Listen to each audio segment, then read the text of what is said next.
Olá, seja bem-vindo ao canal Tosqueira Pensante, um canal que vai propor um vídeo para discutir uma proposta tirada da minha cabeça. E eu queria ouvir os comentários de vocês. A gente continua no tema Tosqueira Pensante Esportes. Nessa série, calendário unificado para o futebol mundial. É, porque a gente pensa grande, quer pensar o calendário do futebol mundial. Mas só lembrando, o primeiro vídeo, ele sugere um calendário para o futebol inspirado no calendário do vôlei, onde todas as datas para as seleções ficam juntas e depois todas as datas de clubes também ficam juntas e formam um ciclo de 4 anos. Veja o vídeo anterior para ver como é que é. O segundo vídeo ele já foi discutir, com base no calendário unificado proposto no primeiro vídeo, qual seria a melhor data, o melhor ano para a Copa América, se era manter 19 e depois 23 ou seguir essa alteração que foi proposta de 2020 e 2024, igualando com a Eurocopa. Este vídeo ele já vai discutir um formato, qual seria o melhor formato para a Copa América.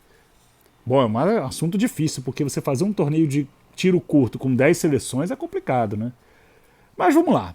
Os formatos já usados recentemente, primeiro é esse formato com 2 grupos com 5 seleções cada.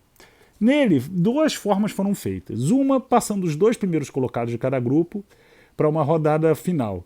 O problema é que as rodadas finais da primeira fase tendem a não ter muito valor, os classificados já chegarem mais ou menos definidos. E um torneio onde passam os 4 primeiros de um grupo de 5. Só que só um eliminado acaba tirando muito interesse da primeira fase, porque é muito fácil a classificação. O difícil é ser eliminado. Outro formato que é muito usado é você usar as 10 seleções da América do Sul e convidar mais 2. Aí você tem 12 seleções e forma 3 grupos com 4 seleções. E 8 desses 12, 8 passam de fase. Não é ruim não, mas depende muito dos convidados que você chama, da qualidade. Então eu vou sugerir um outro formato, usando só as 10 seleções da América do Sul. Eu vou dividir elas em 3 grupos. Um grupo A com 4 seleções, sendo que o dono da casa do torneio da Copa América fica nesse grupo, obrigatoriamente. E os grupos B e C com 3 seleções cada. O grupo A ele vai ser um quadrangular e os 2 primeiros colocados desse grupo eles passam para as semifinais. Isso é importante, guarda aí. Nos grupos B e C são 2 triangulares e aí passam os 2 primeiros para umas quartas de final, uma fase antes da semifinal. As quartas de final teriam apenas 2 jogos, o primeiro do grupo B contra o segundo do grupo C e o primeiro do C contra o segundo do grupo B, que são os 2 grupos triangulares. E a semifinal seria o primeiro do grupo A contra o vencedor de um dos jogos da quartas de final e o segundo colocado do grupo A contra o vencedor do outro jogo das quartas. Agora vamos aos porquês disso, né? Por que o grupo A com 4 seleções teria 4 seleções e o dono da casa tem que ficar nele? Ah, porque eu garanto 3 jogos no dono da casa, né? Num triangular ele poderia jogar só 2 vezes. E por que o grupo B e C, os 2 de triangular, jogam as quartas e o grupo A joga direto à semifinal? Porque como o grupo B e C eles são triangulares e só tem 2 jogos, enquanto o grupo A, a seleção faz 3 jogos, eu quero garantir que na semifinal os 4 times terão feito 3 jogos no torneio. Então eu preciso dessa fase de quarta de final com os grupos B e C. Bom, agora a gente vai comparar os formatos. Eu vou dar o nome do seguinte: 2 grupos de 5 passando 2, os 2 grupos de 5 passando 4, os 3 grupos de 4 e o formato sugerido, que é o que eu apresentei aqui.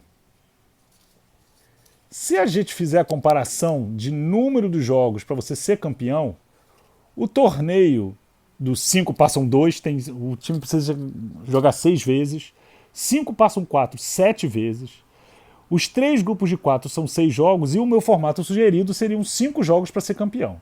Quando eu comparo isso com a Copa do Mundo, que são 7 jogos para você ser campeão, cara, a Copa América com bem menos seleção tem que ter menos jogo, né? E você no formato 5 passam 4, você tem 7 jogos. Nos outros 2 formatos, 6 jogos, um jogo só a menos do que a Copa do Mundo. O formato sugerido tem 5. Acho que é mais adequado você ter bem menos jogos na Copa América do que na Copa do Mundo. E número total de jogos. Os 5 passam 2 são 24 jogos, 5 passam 4, que foi o formato da Copa América de 2021 no Brasil. 28 jogos no total. Os 3 grupos de 4, que foi o formato da Copa América de 2019 e das últimas anteriores a ela, 26 jogos, e o formato sugerido teriam só 18 jogos no total. Nós vamos de novo comparar com a Copa do Mundo, que são 64 jogos para 32 seleções. Dado que a Copa América tem mais ou menos um terço das seleções que jogam a Copa do Mundo, são 10 seleções, no máximo 12, um terço dos jogos de 64 dá mais ou menos 21 jogos. Então ele vai ficar, 21 jogos ficam entre o formato de 2 grupos de 5 passam 2, que é um formato que não é muito interessante, e o formato sugerido, que tem 18. Então, com isso, eu diria que o formato sugerido aqui por mim, ele tem menos jogos no total, mas tem muito mais jogo decisivo. E aí ele acaba sendo mais adequado também quando eu faço essa comparação de porte Copa América com Copa do Mundo. Ou seja, vamos seguir o formato sugerido. Interessante, hein? É isso. Valeu, muito obrigado. Aguardo os comentários. Eu queria saber o que você achou desse formato sugerido. E se inscreva no canal, veja os outros vídeos, principalmente os dessa série, para você entender direito o que a gente está falando. E curte aí. Obrigado por ter ficado até o final. Um grande abraço. O Tosqueira Pensante agradece. Valeu!